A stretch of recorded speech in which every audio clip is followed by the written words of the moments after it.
குருவே சரணம். வணக்கங்க. நான் உங்கள் ஜோதிடர் கோவர்தன் பேசுகிறேன். இன்றைக்கி நம்ம பார்க்கக்கூடிய தலைப்பு வந்து காசி ஜாதகம். அது என்னங்க காசி ஜாதகம் அப்படின்னு கேட்டிங்கன்னா, தெரியல, யாரோ ஒரு ஜோசியர் வந்து இந்த மாதிரி வந்து புதுசாக கண்டுபிடிச்சி சொல்லியிருக்காங்க. அது ஒரு பழைய விஷயத்தை எடுத்து ஏதாவது ஒரு ரிசர்ச் பண்ணியிருப்பாப்புல, ஒரு வார்த்தை சொல்லியிருப்பாங்களா. அதுக்காண்டி வந்து ஒரு பெரிய குழுவே வந்து காசி ஜாதகம், நீ காசிக்கு போயிட்டு வந்தால் தான் எல்லாம் பழிக்கும், இது பண்ணும் அது பண்ணுன்னு சொல்லிட்டு ஏதோ ஒரு பொருளையை கிளப்பிட்டாங்க. ஆக்சுவலாக அந்த மாதிரி எந்த ஒரு இதுவும் கிடையாது.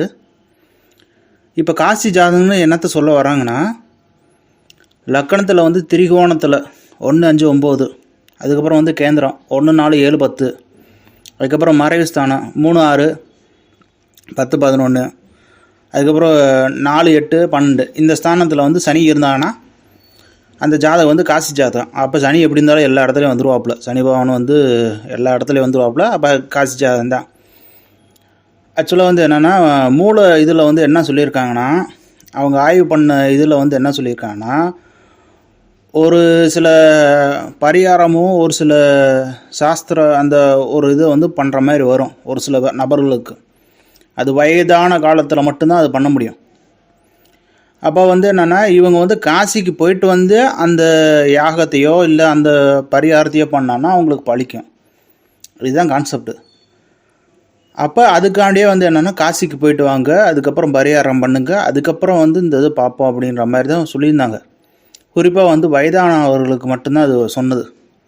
இவங்க அப்படியே ஒரு சுற்றி மொத்தமாக ஒரு குட்டையை குழப்பி வச்சிட்டாங்க. காசி ஜாதகம்னு ஒன்று கிடையாது. அது எதுக்குன்னா வந்து பிரசனத்துலேயும் இல்லை மற்ற இதுலேயோ வந்து வரக்கூடிய ஒரு சின்ன ஒரு பகுதி தான் அது. ஜாதகத்தில் பார்க்கக்கூடாது, பிரசனத்தில் அது பார்ப்பாங்க. அப்போ பிரசனத்தில் பார்த்து ஒரு பரிகாரம் சொல்லும்போது காசிக்கு போயிட்டு வாங்க, புண்ணிய நதிகளுக்கு வந்து போயிட்டு வாங்கங்கிற மாதிரி தான் சொல்லுவாங்க. பிரசனத்தில் பயன்படுத்துகிற வார்த்தையை தூக்கிட்டு வந்து பிரசனத்தில் பயன்படுத்தக்கூடிய விதிகளை தூக்கிட்டு வந்து ஜாதகத்தில் பொறுத்துனா இது போல தான் குழப்பங்கள் நிறையா வரும். அப்போ பிரசனத்தில் ஒரு பர்டிகுலராக வர வேண்டிய ஒரு விஷயத்தை வந்து எடுத்து போய் ஜாதகத்தில் போட்டு போடுறேன்னா எல்லாமே குழப்பம். இப்பயும் நான் சொல்கிறேன், பிரசனத்தில் பயன்படுத்தக்கூடிய விதிகள் நிறையா இருக்குது. சோழி பிரசனமாக இருக்கலாம், அஷ்டமங்கல பிரசனமாக இருக்கலாம், ஜாமக்கோல் பிரசனமாக கூட இருக்கலாம், வெத்தலை பிரசனமாக இருக்கலாம். அப்போ இந்த மாதிரி வந்து வெத்தலை பிரசனம் எல்லா பிரசனத்துலேயும் வந்து என்னென்னா, இதோட விதிமுறைகள் தனித்தனியாக அது தகுந்த மாதிரி மாறுபடும். ஒவ்வொன்றுக்கும் ஒவ்வொரு விதி, ஒவ்வொன்றுக்கும் காலக்கெடுகள் உண்டு. அப்போ அதுக்கு தகுந்த மாதிரி தான் எல்லா இதுவுமே மாறும்.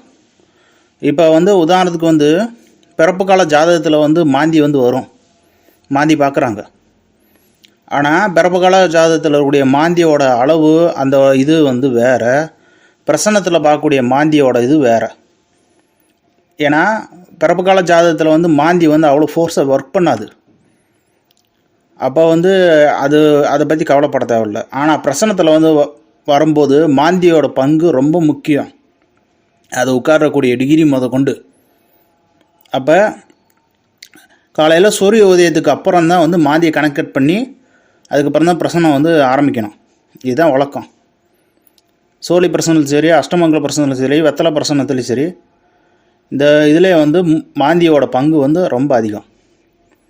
இப்படியே சொல்லி ஏதோ ஒரு இதை வந்து கிளப்பி விட்ருவாங்க காசி ஜாதகம்னு சொல்லிட்டு. ஓகே மக்களே, மீண்டும் ஒரு பதிவில் சந்திப்போம். மிக்க நன்றி, வணக்கம்.